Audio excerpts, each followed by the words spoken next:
vamos a compartir un cuento de María Esther Vázquez, La mínima forma de la felicidad. Pero antes te voy a hablar un poco acerca de la autora de este cuento. María Esther Vázquez nació en Buenos Aires. Su obra abarca poesías, cuentos, biografías y entrevistas. Ha escrito 2 textos en colaboración con Jorge Luis Borges, en literaturas germánicas medievales e introducción a la literatura inglesa. Ha ganado, entre otros, el Premio Publicación Fondo Nacional de las Artes y el Premio Municipal de la Ciudad de Buenos Aires por su último libro, La biografía Victoria Ocampo. El mundo como destino. Con él obtuvo el Premio Konex 2004.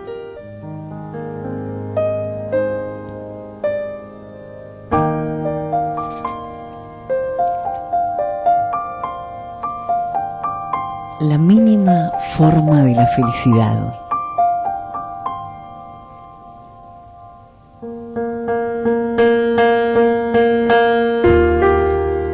Los días se le hacían largos, sobre todo las tardes. Las tardes no terminaban nunca. Miraba televisión y se aburría. Tejía, porque le gustaba mover las agujas entre los dedos, enlazar el hilo de la lana, sentir la suavidad de la hebra, ajustar el punto, ensayar diferentes dibujos, contar las hileras. ¿Pero para quién? Le había mandado a la nieta 3 pulóveres con sus correspondientes gorros, guantes y medias, haciendo juego. Y la hija había llamado por teléfono para agradecérselos. Son preciosos. El celeste es igual al color de sus ojitos, pero por favor pará. No alcanza a usarlos, que ya le quedan chicos. Y Luis y yo tenemos ropa de lana para varios años. Antes era diferente. Se levantaba temprano, arreglaba la casa, hacía algunas diligencias, comía un bocado y a las 2:30 salía hacia el sanatorio. No era realmente un sanatorio. Amalia lo llamaba así porque le daba vergüenza decirle geriátrico. Había internado allí a Juan Carlos cuando le dio el primer derrame, y solo por consejo del médico. Ella no podía moverlo solo. Se quedaba hasta las 7:30, tomaba el té con él, se llevaba una bolsita y le daban el agua caliente, y mientras le contaba los mínimos detalles cotidianos, le tejía pulóveres, bufandas, una mantita para los pies de la cama y una funda para la bolsa de agua caliente. Pobrecito Juan Carlos, pensaba todos los días Amalia. Llevaban 40 años de casados y había vivido los últimos 8 en el sanatorio. Y ella cada tarde firme a su lado, pese al calor, al frío o a la lluvia, hablándole siempre con la esperanza de que alguna vez mejorara y pudiera contestarle. Nunca lo hizo. Juan Carlos solo emitía sonidos incoherentes, y eso rara vez. Sin embargo, los esfuerzos de Amalia se vieron compensados porque cuando ya no pudo afrontar los gastos del cuarto exclusivo y la enfermera jefa de piso le aconsejó compartirlo con otro señor muy bien, encontró en el señor muy bien un interlocutor válido. Se llamaba Alfonso y era algo menor que ella. Al principio, y con gran timidez, Amalia le preguntó si no le molestaba su conversación, más bien monólogo, con su marido. Y Alfonso dijo que no, que era un placer, y verla mover las agujas incansablemente le resultaba sedativo. Además, valoraba su presencia como una novedad simpática.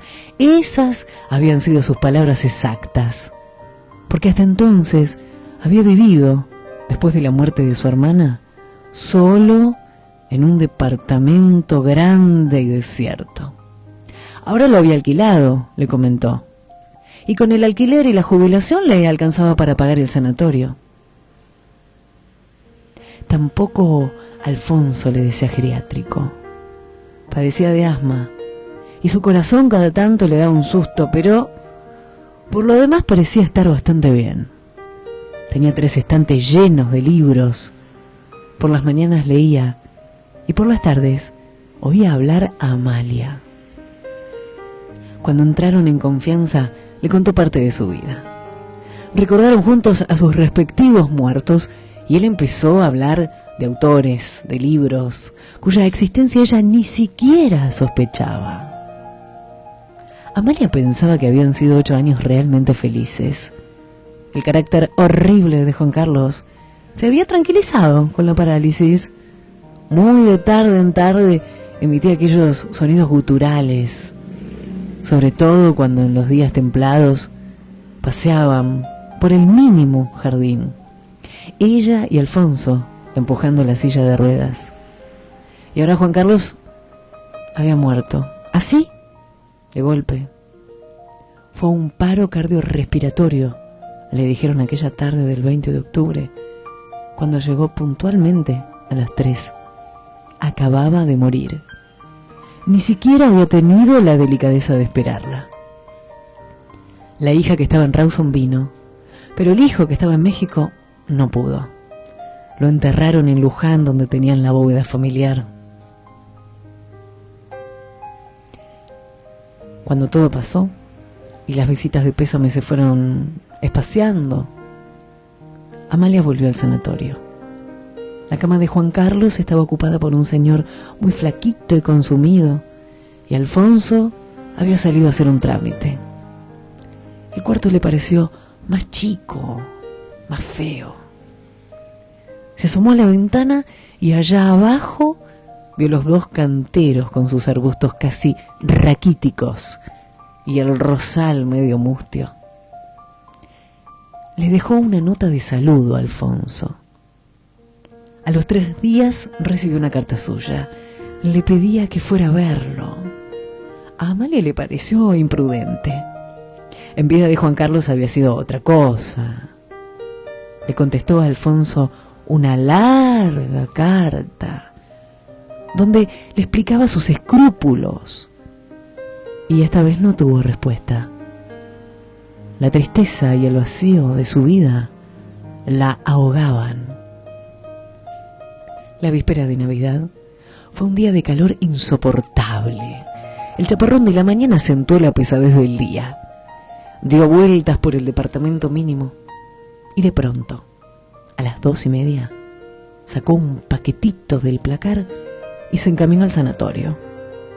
El ascensor chico no funcionaba y el grande se reservaba solo para las camillas.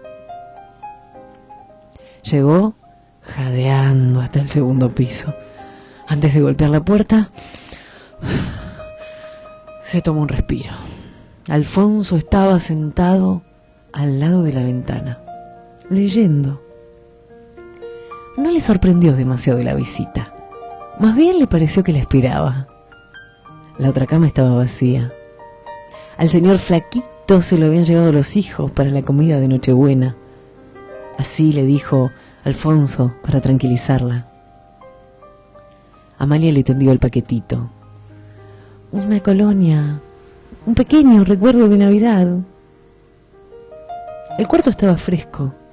Ella sacó del bolso su tejido y casi sin darse cuenta empezó a tejer y a hablar.